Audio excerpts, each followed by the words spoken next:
الحمد للہ رب العالمین والعاقبۃ للمتقین والصلاة والسلام علی سید الانبیاء والمرسلین اما بعد۔ سب سے پہلے تو ایک اعلان ہے کہ آج بعد از نماز تراویح آپ کی اسی مسجد کے اندر تکمیل قرآن کے حوالے سے پروگرام کا انعقاد کیا گیا ہے، جس میں جید علماء کرام تشریف لائیں گے اور آپ حضرات کو بھی اس بات کی دعوت دی جاتی ہے کہ آپ اس پروگرام کے اندر شرکت فرمائیں۔ میں آپ کا کوئی بہت زیادہ وقت نہیں لینا چاہتا، حسب سابق مختصر سے وقت کے لیے صرف ایک مختصر سا واقعہ سنانا ہے، اور واقعہ پہلے بھی آپ کئی دفعہ سن چکے ہوں گے یقیناً۔ باتیں دہرانے کا مقصد یہ ہوتا ہے کہ فذکر ان الذکریٰ تنفع المؤمنین، کہ یاد دہانی مومنوں کو فائدہ دیتی ہے۔ ہم نمازیں پڑھتے ہیں، روزانہ وہی نمازیں پڑھتے ہیں، کوئی چینج تو نہیں ہوتی۔ قرآن پاک کی تلاوت ہے تو وہی ہے، 30 پاروں کی ہے۔ حضرت ابو سعید خدری رضی اللہ تعالیٰ عنہ بیان کرتے ہیں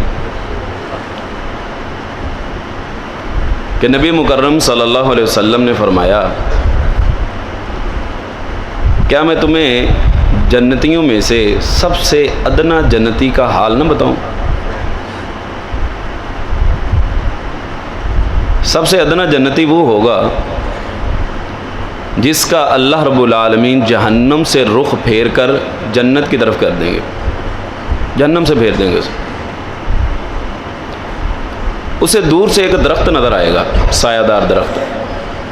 اب جہنم کی ہولناکی کی تو بہت زیادہ ہے، اللہ تعالیٰ ہمیں اس سے محفوظ فرمائے۔ وہ کہے گا، یا رب اگر مجھے اس درخت کے قریب کر دینا تو یہ تیری بہت مہربانی، تو نے جہنم سے تو پھیر دیا ہے، اب اس درخت کے قریب کر دے۔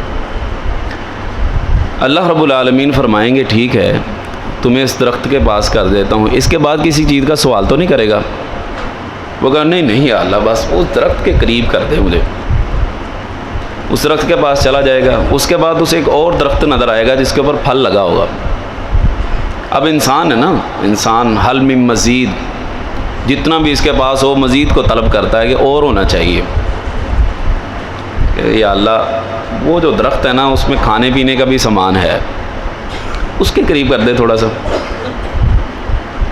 اللہ رب العالمین فرمائیں گے کہ تو نے تو پہلے کہا تھا میں نہیں اب مزید مانگوں گا، اب یہ کیا ہے؟ کہ اللہ بس اس کے بعد نہیں مانگوں گا، بس وہ درخت کے پاس کر دیں۔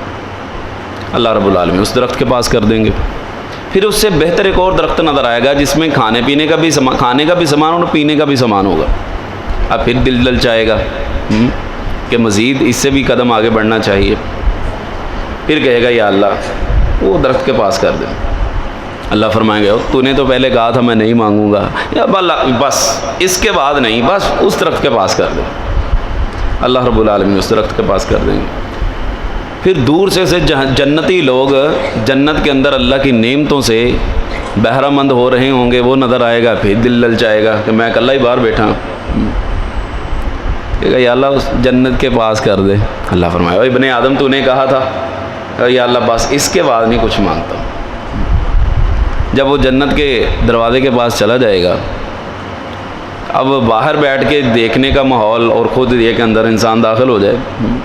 آپ لوگ اے سی میں بیٹھے ہیں، پرسکون ہیں، فائدہ اٹھا رہے ہیں، ایک بندہ باہر سے دیکھ دیکھ کے لطف اٹھائے، اسے دل کرے گا کہ میں بھی یار اے سی کی ٹھنڈی ہوائیں لے لوں، میں کو گرمی میں کھڑا ہوں۔ کہ یا اللہ تھوڑا دھکا لگا کے اندر کر دے بس۔ اللہ رب العالمین کہیں گے کہ تو تمنا کر، آرزو کر، کیا تمنا کرنا چاہتا ہے؟ وہ اپنی تمنائیں کرے گا، آرزویں کرے گا، خواہشات کرے گا۔ حدیث میں آتا ہے کہ اللہ رب العالمین اسے اس کی تمناؤں سے 10 گنا زیادہ دیں گے، اور ایک اور روایت میں آتا ہے کہ اللہ رب العالمین سے وہ کہے گا، یا اللہ جنت تو ساری بھری بڑی ہے تو میں کہاں جاؤں گا؟ اللہ فرمائیں گے، تیرے لیے اس دنیا کے برابر 10 دنیا کے برابر جگہ ہے۔ اب بندہ اپنی عادات سے باز تو نہیں آتا نا، اس نے وہاں پہ جا کے بھی نہیں باز آنا۔ کہے گا اتستہزئ منی وانت رب العالمین، یا اللہ تو دنیا کو بنانے والا، جہانوں کو پالنے والا، مجھ سے مذاق کر رہا ہے مجھ سے مذاق کر رہا ہے۔ نبی مکرم صلی اللہ علیہ وسلم فرماتے ہیں کہ اللہ رب العالمین اس کی یہ بات سن کے مسکرا پڑیں گے، اور خود نبی مکرم صلی اللہ علیہ وسلم بھی اس حدیث کو سنانے کے بعد مسکرانے لگ گئے، اور حضرات صحابہ کرام رضوان اللہ علیہم اجمعین نے جب یہ بات سنی تو وہ بھی مسکرا پڑے۔ حضرات دو چیزیں ہیں، یہ بس ایک واقعہ سنانا ہے، اور اس سے دو چیزیں جو ہمارے لیے اخذ ہیں نا وہ آپ کے سامنے ذکر کر کے اپنی بات کو ختم کر دینا ہے۔ سب سے پہلی بات، مسکرانا بھی اللہ اور اس کے رسول کی سنت ہے۔ مسکرانا بھی اللہ اور اس کے رسول کی سنت ہے۔ یہ بڑا المیہ ہے کہ ہمارے منہ پہ ہر وقت 12 ہی بجے رہتے ہیں، خشکی، تیوری، بالی پڑے رہتے ہیں ہر وقت، اور خصوصی طور پر روزہ رکھ کے تو ایسے محسوس ہوتا ہے نعوذ باللہ جیسے ہم اللہ پر احسان کر رہے ہیں۔ بعض لوگوں نے پوسٹیں لگائی ہوتی ہیں کہ عصر دی نماز تو بعد سانو چھیڑیا نہ کرو، ساڈا لیول بڑا عجیب ہوئے روزہ لگ رہا ہے، نعوذ باللہ من ذالک۔ تو روزہ تو رکھا ہے صبر کا مظاہرہ کرنے کے لیے، روزہ تو ہمیں صبر سکھاتا ہے۔ شیخ ابن عثیمین عرب کے بہت بڑے مفتی گزرے ہیں، اللہ تعالیٰ غریق رحمت کرے، وہ فرماتے ہیں میں اللہ کی قسم کھا کے کہتا ہوں مسکرانے سے روزہ نہیں ٹوٹتا، مسکرانے سے روزہ نہیں ٹوٹتا۔ اس لیے گھر میں جاتے وقت آپ بازار سے یہاں پہ گھر میں گئے، ٹھیک ہے انسان اپنے کام سے تھکا ماندہ ہوتا ہے، لیکن بچوں کو دیکھ کے 12 بج گئے منہ پہ، پیچھے ہو جاؤ، میں تھکا پڑا ہوں، تمہیں پتہ نہیں میں کام سے آیا ہوں، میرے بس ہوئی پڑی ہے، تمہیں اپنی پڑی ہوئی ہے۔ ادھر سے کوئی پیغام ملا، باہر سے میں تھکا آتا ہوں، باہر سے بھی کام کرتے ہیں، گھروں کے بھی کام کریں، ہر وقت تیوری ہی تیوری، ہر وقت 12 بجے رہتے ہیں۔ ایسا نہ کیا کریں، مسکرایا کریں۔ اور ڈاکٹر حضرات کہتے ہیں مسکرانا صحت کے لیے بھی اچھا ہے۔ جیسے غم آنے کے بعد کہتے ہیں نا بسا اوقات انسان غموں کی دنیا میں جب رہتا ہے تو مختلف بیماریوں کا وہ شکار ہو جاتا ہے، اسی طرح مسکرانے سے بہت ساری بیماریوں سے جان بھی چھوٹ جاتی ہے۔ دوسری بات، نبی کریم صلی اللہ علیہ وسلم بلکہ اللہ رب العالمین فرماتے ہیں جنت عرضها السماوات والارض، زمین و آسمان کی چوڑائی کے برابر جنت ہے۔ لمبائی اور چوڑائی کا فرق جانتے ہیں؟ چوڑائی، نبی علیہ الصلوۃ والسلام نے فرمایا زمین سے لے کر آسمان تک کا جو سفر ہے وہ 500 سال کا ہے۔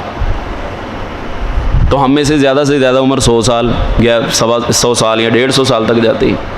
تو ایک اللہ والے کے سامنے جب یہ آیت پڑھی نا وہ رونے لگ گیا، وہ کسی نے کہا کہ اتنی بہترین آیت مبارکہ ہے کہ زمین و آسمان کی چوڑائی کے برابر جنت ہوگی اور تو رو رہا ہے۔ کہنے لگا رو اس بات پہ رہا ہوں کہ کتنی بدبختی ہوگی کہ اتنی بڑی جنت ہونے کے باوجود کہ میں اس میں داخل ہی نہیں ہو سکا۔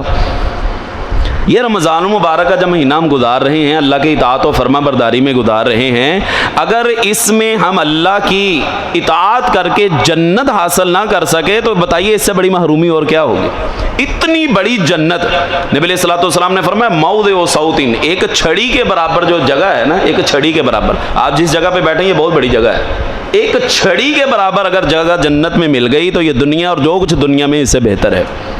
اس لیے خوب محنت کیجئے، باقی جو ایام باقی ہیں اس کے اندر اپنے رب کو راضی کیجئے اور اس جنت کے واقعتاً حقدار بن جائیے۔ اللہ مجھے بھی اور آپ کو بھی اس جنت کا حقدار بنائے اور جنت الفردوس میں جناب نبی مکرم صلی اللہ علیہ وسلم کا ساتھ نصیب فرمائے۔ وآخر دعوانا ان الحمد للہ رب العالمین۔